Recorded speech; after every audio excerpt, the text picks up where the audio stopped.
हजरत मूसा अलैहिस्सलाम, जो अल्लाह से बात करने वाले नबी थे, एक दिन तूर पहाड़ पर अल्लाह से मुलाकात करने के लिए गए। तूर पहाड़ पर अल्लाह ताला ने गैबी आवाज के जरिए हजरत मूसा से बात की। हजरत मूसा ने बड़े अदब से पूछा, ऐ मेरे रब, जन्नत में मेरे साथ कौन होगा? अल्लाह ने जवाब दिया, हे मूसा, बनी इस्राइल के एक कसाई के साथ तुम जन्नत में रहोगे। यह सुनकर हजरत मूसा हैरान हुए और पूछा, ऐ अल्लाह, आपने मुझे नबी बनाया है, मेरे साथ तो दूसरे नबी, रसूल, औलिया और दरवेश होंगे। यह साधारण सा कसाई मेरे साथ जन्नत में क्यों होगा? कृपया मुझे इसका राज बताएं। मूसा अलैहिस्सलाम ने और कहा, हे अल्लाह पाक रब्बुल आलामीन, कृपया मुझे उस कसाई का पता बताएं ताकि मैं देख सकूं कि वह कौन सा ऐसा अमल करता है जिसके कारण वह मेरे साथ जन्नत में रहेगा। मोहान अल्लाह पाक रब्बुल आलामीन ने कहा, हे मूसा, आज तुम घर लौट जाओ, कुछ दिन बाद मैं तुम्हें बुलाऊंगा और उस कसाई का पता बता दूंगा। तब मूसा अलैहिस्सलाम ने अल्लाह पाक के सदेश को सुनकर घर लौटने का फैसला किया। इस तरह कुछ दिन और बीत गए। एक दिन हजरत मूसा अलैहिस्सलाम सफर के लिए निकल पड़े। जब रास्ते में जा रहे थे, एक महिला उन्हें रोते हुए खड़ी हुई मिली। वह महिला मूसा अलैहिस्सलाम को देखकर उनके पास आए और बोली, हे अल्लाह के नबी, क्या आप तूर पहाड़ पर अल्लाह से बात करने जा रहे हैं? अगर आप जा रहे हैं तो कृपया मेरे बारे में अल्लाह से जरूर पूछिए। अल्लाह ने मुझे संतान क्यों नहीं दी? मेरी शादी को कई साल हो गए हैं, फिर भी मैं अब तक मां नहीं बन पाई। क्या अल्लाह से पूछिएगा कि क्या मैं कभी मां बन सकूंगी, या फिर मेरी कोई गलती के कारण अल्लाह ताला मुझे संतान नहीं दे रहे हैं? मूसा अलैहिस्सलाम ने कहा, ठीक है, मैं अल्लाह पाक रब्बुल आलामीन से जरूर पूछूंगा। फिर महिला वहां से चली गई।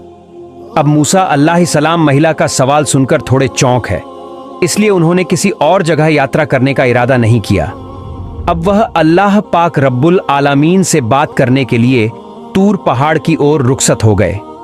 तूर पहाड़ पर जाकर हजरत मूसा अलैहिस्सलाम ने अल्लाह से पूछा, हे अल्लाह, मैं रास्ते में एक महिला को रोते हुए देखा। उसने मुझसे पूछा कि मेरी शादी को कई साल हो गए, फिर भी मुझे संतान क्यों नहीं मिली? तब महान अल्लाह पाक रब्बुल आलमीन ने गैबी आवाज में कहा, हे मूसा, तुम उसे दादो की उस महिला के किस्मत में संतान देना नहीं था, इसलिए वह इतने सालों बाद भी मां नहीं बन सकी। बेटा या बेटी अल्लाह के द्वारा ही दी जाती है, और जो अल्लाह ताला देता है वही मिलता है। यह सुनकर मूसा अलैहिस्सलाम ने इलेम घर की ओर लौटने लगे। घर जाते हुए उन्होंने उस महिला का याद किया, और इसलिए उन्होंने सीधे न जाकर उस महिला की बात सुनकर मूसा अलैहिस्सलाम ने कहा, महान अल्लाह ताला ने कहा है कि तुम्हारे किस्मत में संतान नहीं दी गई, इसलिए तुम कभी भी मां नहीं बन सकोगी। यह सुनकर महिला की आंखों में आंसू भर आए और वैद्य जोर जोर से रोने लगी। फिर हजरत मूसा अलैहिस्सलाम वहां से चले गए। कुछ समय बाद एक अल्लाह वाला बुजुर्ग फकीर उस महिला के घर आया और बोला, क्या घर में कोई है? मैं एक बुजुर्ग फकीर हूं, कई दिनों से कुछ नहीं खाया, मुझे बहुत भूख लगी है, कृपया अल्लाह के नाम पर मुझे कुछ दान दें, निश्चित रूप से अल्लाह पाक आपकी नीयत पूरी करेंगे। महिला ने फकीर की बात सुनी और उसे घर में आने दिया, फिर उसे 4 रोटियां खाने के लिए दी। तब महिला ने कहा, आप तो अल्लाह ताला के फकीर हैं, क्या आप अल्लाह से दुआ करेंगे कि वह मुझे संतान दे? मेरे पास तो कोई संतान नहीं है। फकीर ने रोड़ियों के आंकड़े के बाद अल्लाह से दुआ की, हे अल्लाह, तू इस महिला को संतान दे। फिर फकीर उस घर से चले गए। कुछ साल बाद हजरत मूसा अलैहिस्सलाम कहीं यात्रा पर जा रहे थे। रास्ते में वह उस महिला के घर के पास से गुजर रहे थे। तभी उन्हें उस रोती हुई महिला का ख्याल आया। उन्होंने महिला के घर की ओर रुख किया और देखा कि वहां महिला एक छोटे से बच्चे के साथ खुश होकर खेल रही थी। महिला हजरत मूसा अलैहिस्सलाम को देखकर बाहर आई और बोली, हे अल्लाह के नबी मूसा, आपने तो कहा था कि मेरे किस्मत में संतान नहीं है, लेकिन अल्लाह ने मुझे तो एक बच्चा दिया है। यह सुनकर हजरत मूसा अलैहिस्सलाम हैरान हो गए और इसका कारण जानने के लिए वह तूर पहाड़ की ओर रुखसत हो गए। तूर पहाड़ पर जाकर उन्होंने अल्लाह से पूछा, हे अल्लाह, आपने तो कहा था कि उस महिला की किस्मत में संतान नहीं है, लेकिन जब मैंने देखा कि वह खुशी से बच्चे के साथ खेल रही है, इसका कारण क्या है? महान अल्लाह ने गैबी आवाज में कहा, हे मूसा, तुम इस सवाल का जवाब जानना चाहते हो तो एक थाली में इंसान का मांस लेकर आओ, फिर तुम्हें इसका जवाब दिया जाएगा। यह आदेश सुनकर हजरत मूसा अलैहिस्सलाम एक थाली और छुरी लेकर लोगों के पास गए। उन्होंने कहा, हे मेरी कौम के लोग, महान अल्लाह ने मुझे इंसान के मांस को लेकर आने का कहा है। क्या तुम में से कोई ऐसा है जो अपनी शरीर का मांस देगा? कोई भी राजी नहीं हुआ। सभी एक एक करके वहां से चले गए। हजरत मूसा अलैहिस्सलाम चिंतित होकर इधर उधर घूमने लगे। जब उन्हें कोई समाधान नहीं मिला तो वह घर की ओर लौटने लगे। अचानक एक बुजुर्ग फकीर ने उन्हें पीछे से आवाज दी, हे अल्लाह के नबी मूसा, तुम्हें इतना चिंतित क्यों देख रहा हूं? हजरत मूसा अलैहिस्सलाम ने कहा, महान अल्लाह ने मुझे इंसान के मांस को लेकर जाने का आदेश दिया है, लेकिन कोई भी अपने मांस को देने के लिए तैयार नहीं हुआ। सभी ने मुंह फेर लिया और चले गए। तब वह बुजुर्ग फकीर हजरत मूसा अलैहिस्सलाम की बात सुनते ही अपने पास से छुरी ले आए और अपने शरीर से थोड़ा मांस कटकर हजरत मूसा अलैहिस्सलाम को दे दिया और वहां से चले गए। ये देखकर हजरत मूसा अलैहिस्सलाम थोड़े हैरान हो गए। फिर हजरत मूसा अलैहिस्सलाम उस मांस के साथ फिर से तुरपहाड़ की ओर चल पड़े और उन्होंने कहा, हे अल्लाह, मैंने इंसान का मांस ले लिया है, लेकिन जिनके पास इसे देने के लिए कहा था उन्होंने सबने मुंह मोड़ लिया और चले गए। सिर्फ एक बुजुर्ग फकीर ने अल्लाह का नाम सुनते ही अपनी शरीर से मांस काट कर मुझे दे दिया। तब महान अल्लाह पाक रब्बुल आलमीन ने गैबी आवाज के जरिए हजरत मूसा अलैहिस्सलाम से कहा, हे मूसा, इस मांस के लिए सब लोगों के पास जाने की जरूरत नहीं थी, तुम खुद ही पर्याप्त हैं। इसके माध्यम से तुमने अपना सवाल का जवाब पा लिया। वह बुजुर्ग फकीर जैसे ही अल्लाह का नाम सुनता है अपनी शरीर का मांस काटकर अल्लाह पाक को दे देता है। उसी फकीर की दुआ के कारण मैंने उस महिला को संतान दी।